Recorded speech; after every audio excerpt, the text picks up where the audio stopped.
Hey guys, this is Frankie from Frowny Face Records. I am here with Luke from the hottest band in the IE. Don Luxe. Stick around for a wonderful interview where I will be asking him some questions about their recent music video for their song The Gang Gets Melodramatic, and I'll be asking some other fun questions too. So we'll see you later. Bye. I'm thinking that I'm gonna kill.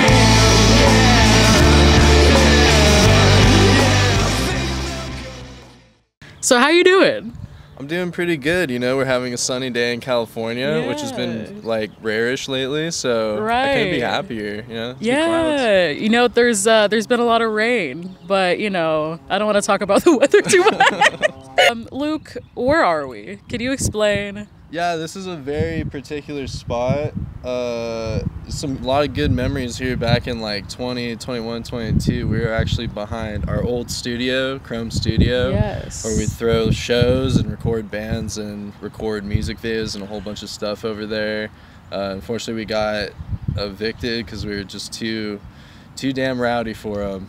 You know, really? Yeah, they didn't like that we had a whole bunch of young adults here partying out in the middle of the night. Yeah, they couldn't handle it. Business hours, so they ended up kicking us out. But this is also where we buried my old friend Little Cow, who's been in like a bunch of music videos in the IE, and he's just kind of this funky little dog who you can see pop up everywhere. So, just picked a special spot. We're also by a train track. Absolutely. So, yeah, though this is a special spot, I must say. Yeah. But before I get into your most recent content, tell me a little bit about the history of Don Luxe. Like, how did you meet the other members of the band, and like what made you guys want to start this crazy project?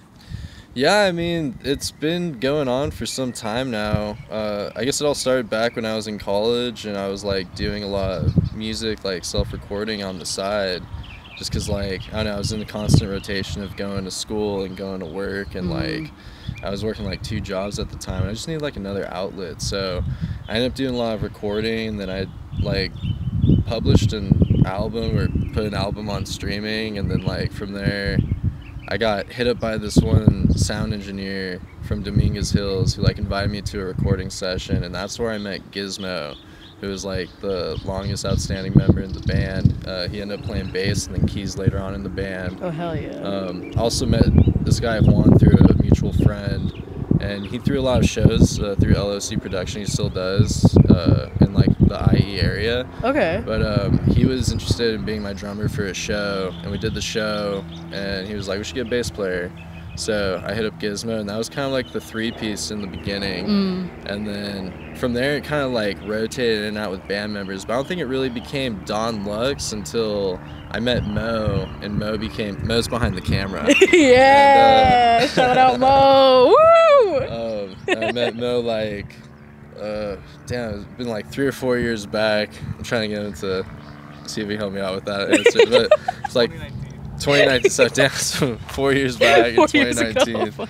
And pretty much like, I don't know, he had an interest in the music that I was doing. He pulled up to like a backyard show that I played at, and I think he just enjoyed the vibe, so we just started working with each other after that, and we made a couple music videos, and I feel like that's kind of like the progression from there is kind of what got us even more into it. We're like, okay, we probably do more out of this then. Yeah. So you guys are really big into like visual art and you know, film, right? I'm assuming, because you have this whole film production like crew with like Mo and some of your other buddies who are also into it. Definitely just the buddies. Figuring it out. Absolutely. Well, did you guys go into like particularly, like, did you want to have this band be something that was like guided by a lot of visual art and like music videos and like film references and things like that, or?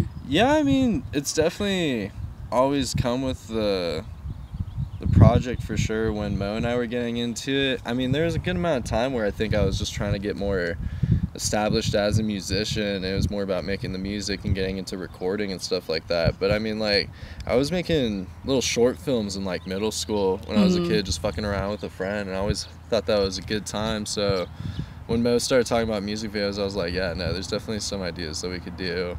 And you know, I feel like a lot of the bands that I listened to growing up had these really crazy ideas for music videos, and it was always just like so fun to watch something with a visual behind it that had like a good look to it. Right. For sure. So where's I going with that? Nice. Oh, I did like it. Yeah, that's true. No, but I also like I don't know, I'd like trailers too, when trailers have a good song in it, you know, and there's like a chop up of like a bunch of cool shit that's going on. I would always be like a kid on YouTube just like watching that shit, especially if it was like, yeah, just a banger on the track. Yeah, no, I'm a big believer that visual art complements music so well, and I think that a song sounds better if it's accompanied by like a music video. Yeah. Like, because whenever I watch a music video, the song, the meaning comes out a lot more, and you feel a lot more connected to like whatever's happening. And I don't know, something about it, something just about watching something and also hearing the song at the same time. It just mixes well for me. Yeah, it's cool, especially when there's like I don't know, some building point and a climax where like at the same time I don't know, either the drum drops or something, and then there's just like a big old, I don't know, sometimes I'll feel like a pop in my chest. Yeah. Honestly, so I feel like that's something we're always trying to do with our music videos, and just keep them interesting and entertaining and kind of like, I don't know, a good element of ridiculous too. Yeah, but when you talked about, when you mentioned like that big pop of energy that happens in a song that just goes so well with a music video, that does happen in The Gang Gets Melodramatic, which you did release just recently. When did you release it? Was it like last week? Yeah, last week, and it's been well, no, it's at 8K now in 8 days, which I think, that's so crazy. Yeah, we've never had that happen before, like so fast, which is definitely like, you know, a good little boost for us going through everything else, you know. We worked a good amount of time on it, so for having the first one drop and it's already getting good accumulation, we're pretty happy with it. Well, I know that you guys have a very strong community around you, it seems like. No, we've been very thankful to like meet people who've had interest with working with us, or just always been supportive of our stuff. And like, you know, I feel like that's kind of the biggest drive out of all of it, is like you're doing something and there's like people who you can meet face to face and they'll actually like acknowledge your efforts and it meant something for them. You know, I think it's always it's very fulfilling. Right. That's sweet. That's sweet. But tell me a little bit about the process of the music video. Like, what happened? What'd you guys do? What's going on? Yeah, so for mainly Melodramatic was actually shot in one day, now that I think about it. I mean, the whole project of the 3 music videos that we'll be releasing is like in the span of 3 weekends, I think we ended up doing.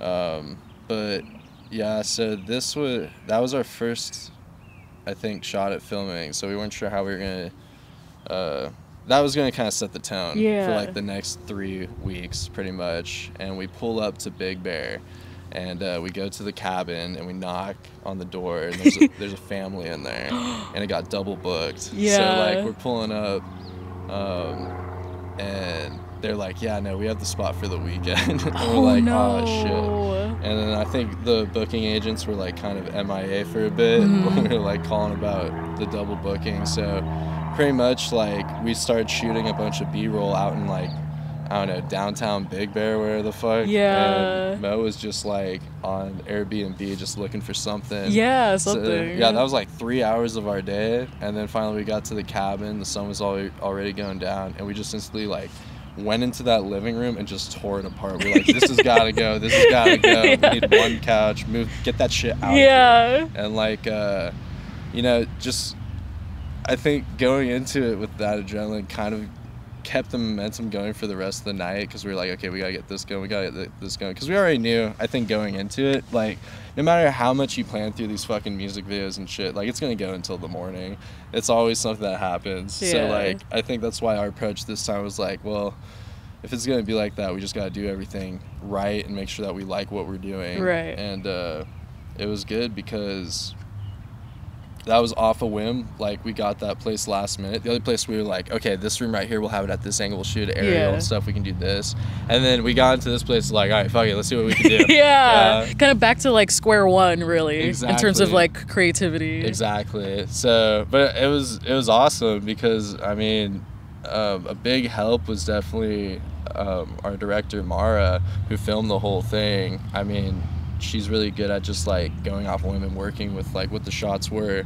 I remember, so the opening shot of the music video where it's like the window zooming in and stuff, and everything's dark around it. You know, it's a very like haunting shot. It ended up being the cover art that we have. But when she was filming, I was like, what the fuck is she doing? Like, I just felt like, because she was like, it's gonna be dark, it's gonna be just the shot. And I'm like seeing, I'm like, nah, I can see the whole woods. And, I don't know, just to see it actually play out, it was like, it was so nice. You had to let her cook. Exactly. And I think that was like the whole approach with working with her, is because like I think I've seen a couple of her music videos beforehand, and I just knew like she knew what she was doing. She always had an eye for it, you know. Like there's like a couple of shots she did of like this desert scenery in another music video, and she gets like a pan in of a hawk flying in the sky, and it's like the most beautiful shot. It was like it brings tears to your eyes. It was like, so in that aspect, it was like just kind of giving someone the keys to the car and kind of being like, no, they got it. Yeah. So it was cool to like have her work with the story, and with everything that happened that night, it was just very nice that with the shots that we got, I thought they were very well done by her. Yeah. So was she just I understand that you said that you saw a few music videos that she's done, and so you kind of wanted her on board. Was that kind of how you guys met, or was it more so like, she's a friend but she also does music videos? And definitely similar friend circle. It was very much like a mesh of the two, I feel, because the first time I believe I met her was, if it would have been anything, it would have been the IE Music Picture Show, which was like this crazy music video festival we had at the Lemley over in Claremont. Okay. And like is that how it's pronounced? I don't know. We were talking about this on the way over. Is it like Lemley? Is it Lamel? I say Lamel. Yeah, exactly. That's so funny. Lemley. Yeah, I don't know. It's a dialect. Potato. Yeah, exactly. So I don't know. Someone will correct us one day. Right. But that was actually, I met a lot of people that night, where it was like a lot of people in the local area who submitted music videos, and she definitely popped out because we had a 1 video per director submission thing, where like if they submitted like a whole bunch of music videos, that's cool, but we'd only be picking 1. And then she was, I think, one of the very few that actually got 2 in, because we were like, yeah, no, they're doing something great. So that was probably over a year ago at this point. So I definitely I've been having her in mind for a while. But then also we'd like meet at like little friend functions and whatever, and like talk, and I don't know, good mesh, good person for sure. That's cool. That's cool. And you feel like she did your song justice when it comes to the video? Like, do you think that she gave you any other kind of like perspective into your song? Definitely, yeah, because there's like, I've worked with people in the past who very much have their boundaries that they set, which I respect, because like all they're doing is trying to be practical about what they can do just to not disappoint you, you know? But I'd be like suggesting these things, I'd be like, well, maybe this would be too much, but maybe if we can get something close to this and that. And then like, I don't know, she was just always like had an answer to figure it out. And like there's like definitely different shots in that music video that like I don't know, the little subtleties, like the closing shots of like the popcorn on the floor, and the TV with the VHS player, and like it's like one of my favorite shots. I didn't even know that happened. You know, it's like she's definitely got an eye for like the little things that you're not looking out for, because I think we were very focused on the storyline, trying to carry that out with like what would mesh with the time and speed of the song. Yeah. So you would say that there is a storyline in your music video? Oh yeah, I mean, this is like just the beginning of a 3-part series. Right. So it was more just kind of setting the tone for what we were doing. But actually this music video The concept of it was thought probably about 2 years back by Ciara. Okay. Who, I don't even, at the time, we didn't even have like a song to go with it. She was just like, I really want to do like a murder house story. Yeah.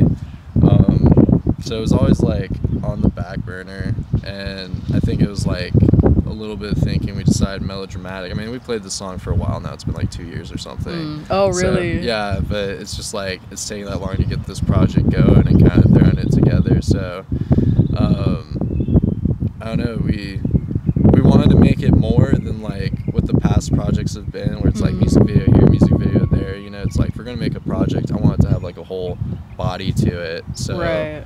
I don't know. It was just starting from there and then just adding like more shit. Like I don't know. Now we're in hell. Yeah. So, Now we're in hell. Yeah. God damn it. So, Oopsie. now it's gonna be like, you know, where do you go from there? Where do you go? Yeah, exactly.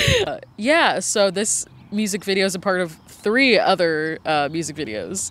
We got a trilogy going on. So we got the Don Luxe cinematic universe. There you go. Yeah. DCU. Absolutely. Wait, Don DLU. DLU. The Delu. Delu. DLC. DLC. Okay, now we're getting a little too long. Let's circle back. Yeah. But what made you want this song in particular to be the first that we get introduced to this trilogy? I think it's always this song we've really liked since the beginning. It came up very organically. I only had the guitar progression to it, and I think we were jamming it out for like probably only 10 minutes. But by the end of that jam, we were like, yeah, no, this is a good one.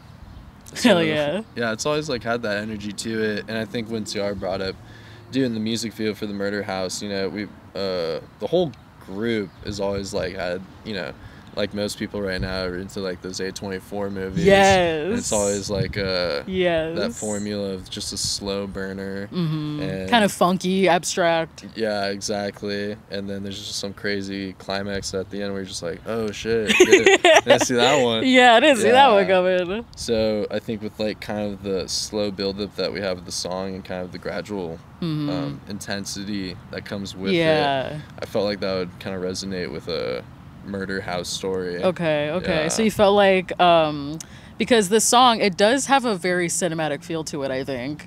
Like Thank you. I could hear it. Which is kind of the way like things kind of like slow down and then they build up and it's like super epic, and then you have those moments of silence and then it goes back into it, and it's just like it's a very good song. Like I listen to a lot of local music, and you know, some are hit and miss because we're all out here trying our best DIY. But yours in particular, it kind of took me back to the music I used to love listening to when I was younger. In like middle school or high school with like I don't know if you would take offense to this, but like Panic at the Disco and stuff like that. Oh, like, interesting. they're older stuff. I just the way the chorus is, I just feel like it's so I love cinematic music, like indie music especially, I guess, which is I feel like a niche genre, but anyways, it really resonated with me, just being like, oh, this sounds good, like this sounds really good. So good job. That was great. No, I appreciate it. Yeah. I haven't actually. I've heard Panic at the Disco, I think, a couple of times, and I appreciate that because I feel the angstiness. The that comes angst, from it. yeah. The drama. Yeah, I know. I don't really like associate that with my day to day, so it's very funny because I'll make these songs and like people will be like, yeah, I know, they're very like dude, sad and all this stuff. I'm like, damn, I'm having a good time. I'm just a dude, I'm just chilling. That's cool though. Maybe you have some inner demons that you're not aware of. Yeah, for sure. Yeah. As we all do. So I'd also want to talk a little bit about what did you guys like have any like funny moments on set? Did anybody like goof up? Oh, for sure. I mean, like, I think the cabin one was just so trying to get the shots done, but we had a great time, and we were like, you know, those were real steaks that we had in the shoot. We ate those steaks, and that was like the most caveman shit because we were literally just like picking them up. And we were like, this is crazy. Eating with your hand? Yeah, I don't know. We were goofing right now. Damn. Yeah. Like, we're It was, straight up 3 in the goofing. morning, we were a little buzzed. Yeah. But yeah, we were just doing some caveman shit. That's fun. And then we go out You said to- 2 in the morning? Oh yeah. Jesus. Yeah, I think I went to bed by the time there was like daylight. I had a good 30 to an hour. But you didn't have work or nothing, so it was like you were No, chilling. no. Oh, okay. Yeah. Yeah. But we also did Vegas, and we brought like my friend Jacob and Craig, and they are Jacob's Feng Shui J, Craig is Yace. They're hip hop folk. Okay. And they're very reckless people. Oh. And we brought them to Vegas with us, and the first thing they both did was just get like some fucking tall boys and like take the fucking window off in the motel room. The window? Yeah, it's like literally like the glass frame of the window. Yeah. They like, I go into my room, I come out 3 minutes later, go into their room, and that shit's gone, and they're like yelling down to I think like Mo and Gizmo, who are downstairs smoking a cigarette out on the parking lot, and I was like, it just that I knew what I was getting into bringing them there, but we needed extras, and Craig has been in the Don Luxe music videos for some time. He played the devil in Charlie Brown. Ooh. And yeah, we brought him back to just because he's just looks so damn good on camera. He looks so damn good. He's sharp as hell. Yeah, so shout out to Yace, shout out to Feng Shui J. Ooh. God bless those boys. God bless the boys. Yeah. But Vegas, I mean, like, everyone can always find a good time in Vegas, Right. even if you're shooting. So this video was shot here and in Vegas? Yeah. Damn. Yeah. Which may play into the storyline. I don't know. Ooh, because like what happens in Vegas stays in Vegas. Oh, there you go. And like There you go. the devil's amok. I feel like we're going through some sort of a satanic panic again. So I think this makes sense. Yeah, it's refreshing, right? Yeah, refreshing. But, yeah, Vegas was fucking great. We were also like shooting in the elevators and like the main strip in a fucking car, and it was just crazy. So, but you were just in a car, or were you like really on the strip and people were staring at you and you kind of had to like eyes? Yeah, like I was like sticking my like half my body out the back seat window, and we were just like doing like a bunch of just street shots, and we did like a bunch of highway shots too. It was probably the most elaborate shit we've done. We usually like shooting in a garage or something. Okay, So, yeah. which was pretty good. I think let's see here. Who's driving? Ciara was driving, so I think she was freaking the fuck out, but she did good. I didn't fall out. Good job, Ciara. Yeah, I felt like a jackass because like there's like music playing out on my phone so I could reference the song, but literally like I'm just shouting the street out halfway, and people are just looking at me like this fool's bubbling. So. I mean, it's also Las Vegas, so if I saw you doing that, I'd just be like, I do the surf stuff. I'm like, let's go. Go Key. All right, slay. All right, that's cool. Yeah. So I would also like to get into a little bit of the production of the song. I heard from the grapevine that a certain person called Joe Jank, who's pretty well known, I think, in the local community in terms of producing and making their own music. Yeah. How is it like working with them? They're great. One of my favorite people to work with when it comes to music production. So a lot of the times it was... originally, so it was Jose from Dominguez Hills who introduced me to Gizmo. He was the one mixing a lot of our stuff, and he was giving me like great rates for it, making some really good mixes. Yes. And he actually produced "When You Dream," which is like our most successful song commercially, or however you. And I love that song too. Oh, sweet! Thank you. Yeah, he was a big part of that, just like getting the mix right, and he showed me a lot of how to mix. So there's like I think that EP, and then he did Suddenly. And after that, I started doing the mixing myself, which I never got it to his standards, I felt, because he was just doing some crazy shit. And I always like, for me, it always got to a point where I was just like, okay, fuck it, I'm just drop it. Like, it got to a certain threshold that I was okay with. Yeah. But it wasn't until Joe Jank and like mixing with them and working with them, collaborating, and like I think having the experience of both learning how to communicate with Jose and doing it myself, and then just kind of communicating with them, who has done a lot of their own great work. Like I wasn't expecting them to bring it to that standard that I feel like Jose set for doing the music production. So Jose set the bar high. Set the bar high, and for them to, I think, get it by the third try, where I was like, yeah, they're really killing it with this shit. That's awesome. It's a big relief, you know? I mean, we were shopping around, and there's like a few people we wanted to try out and stuff that like we liked what they were doing, but the rates are just like, economically don't make sense to me sometimes. Like they'll be charging 3-digit songs and stuff, and I feel like because we're all trying to make a living out of it, but at the same time Jose charged me like $60 for When You Dream, which is our most successful song. So it worked out. Yeah, it exactly. paid off. Like exactly, getting the money back from that was no problem. And then like our second commercially most successful song, well, he also did Suddenly, which did really well. And then Charlie Brown, I like mixed and mastered by myself. And that was kind of our first one to actually really like hit some numbers where we're like, oh shit. So to do that for free, and like some people are like, yeah, no, I'm gonna charge you $250 for this. You're like, oh, Yeah. I don't know about that. But Joe Jank was very like humble with their prices, and I feel like we got something out of it better than what I would expect from anyone else, honestly. That's awesome. Yeah, completing my sentence a lot. When I'd be like adding notes and stuff, I'd be like, yeah, I think you should, and then I don't know, just always knowing what I wanted. Yeah, which is not always easy to come across. Right. Honestly. When it comes to your own music too, because it's so personal to you, because you write the lyrics, you're the one that kind of comes up with the feeling of it, the vibe that you want. Like you have it in your head, but to be able to like communicate it effectively into another person who isn't in your head, like they don't know like your initial feelings about how you wanted the song to be produced and stuff like that.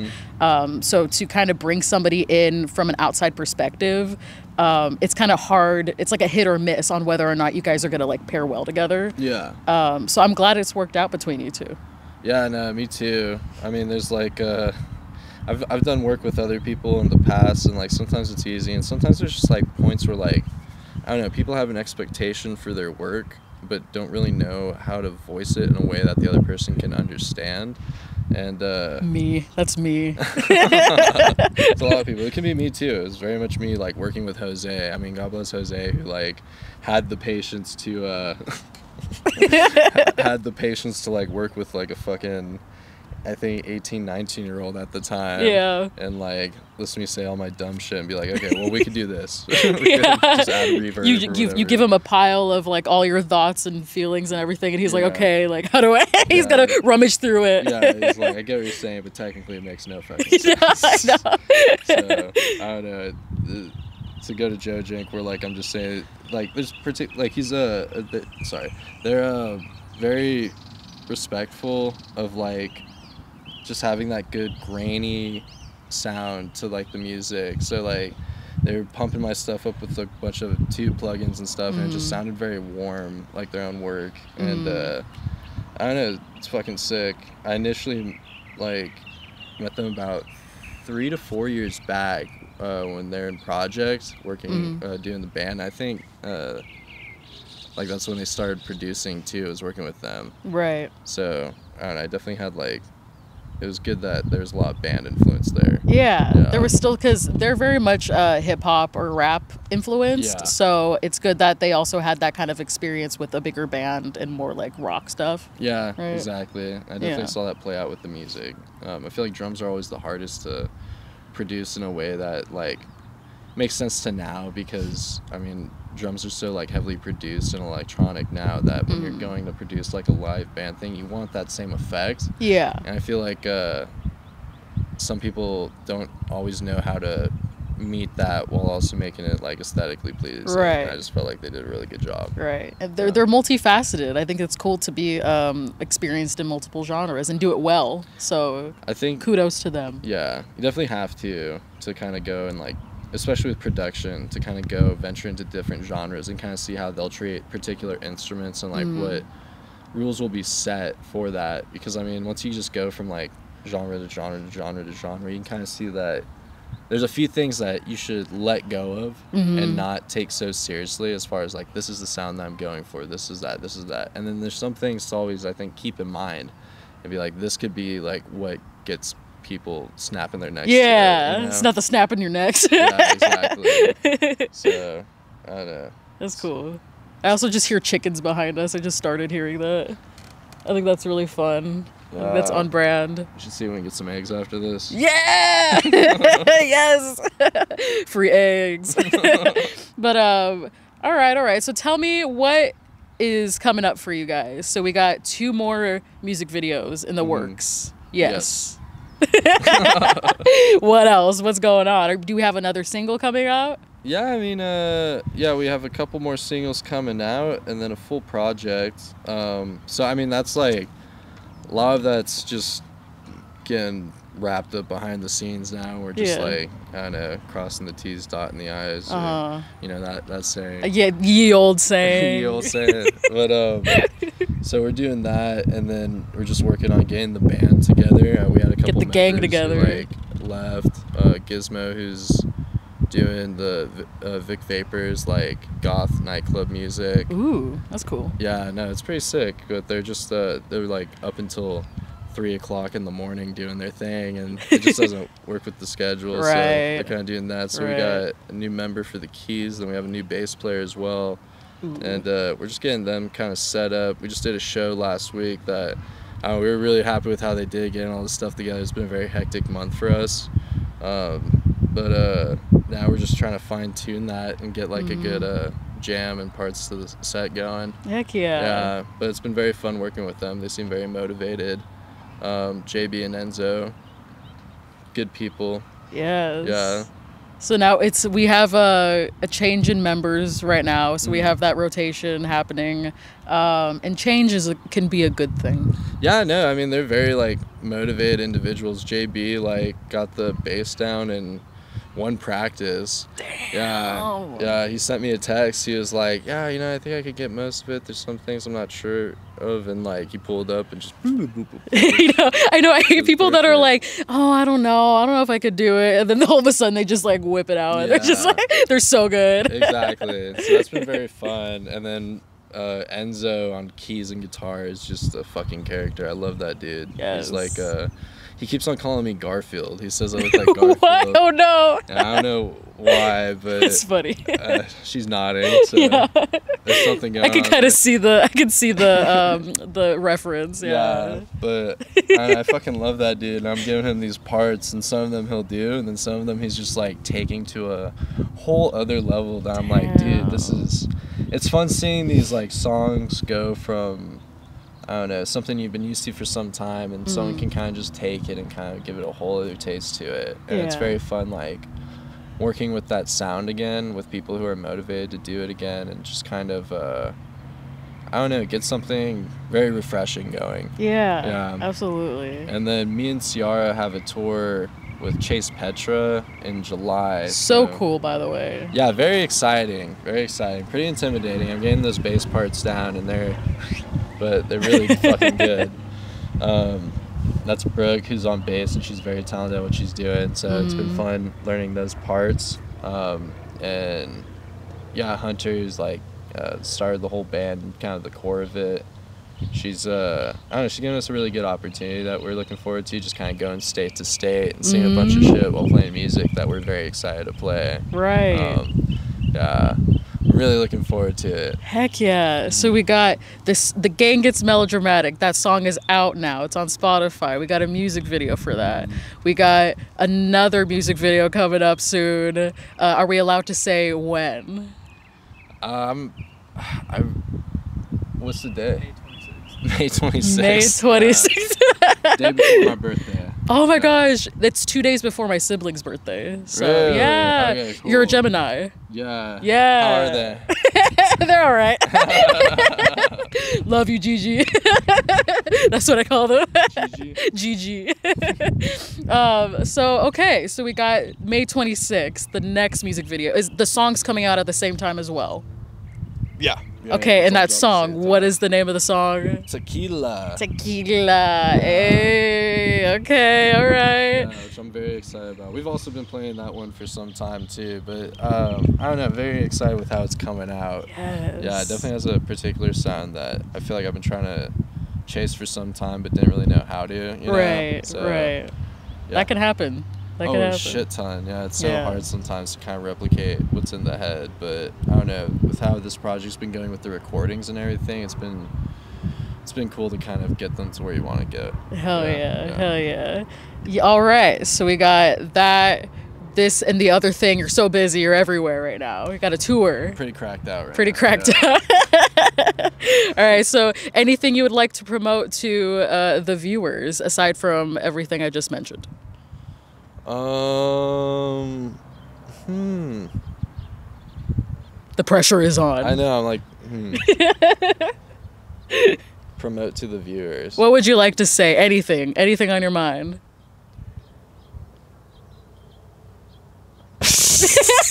No thoughts out of I know, I'm stuck on that one. No, I think just thank you for everyone who's been very supportive of the new drop. Thank you for everyone who pulled up to our show last Saturday, because it's been like 4 months getting back into it, really. Right, like, now right. we have all the content together and stuff. And it's been a lot of ups and downs, so I think to come back and like there's still people who like are very excited to see what we're doing right now is it's really cool. Yeah. Well, I'm honestly. excited to see how you're doing. I am the Thank most you. excited. The most excited. There's no one else that's more excited. I'm just kidding. All right, well, thank you so much for stopping by. I appreciate it. I mean, stopping by. This isn't my train track. I liked where you're going with Yeah. that. Thanks for stopping by. I'm going to go back to my little corner. But all right, y'all. So I'm Frankie. This has been the first interview for I'm going to speak Irish right now. For Frowny Face. This is the first interview for Frowny Face Records, and I was with Don Luxe, and I am so happy to be here. Thank you so much for watching, and we'll see you hopefully in the next one very soon. Bye. Get out of my crib.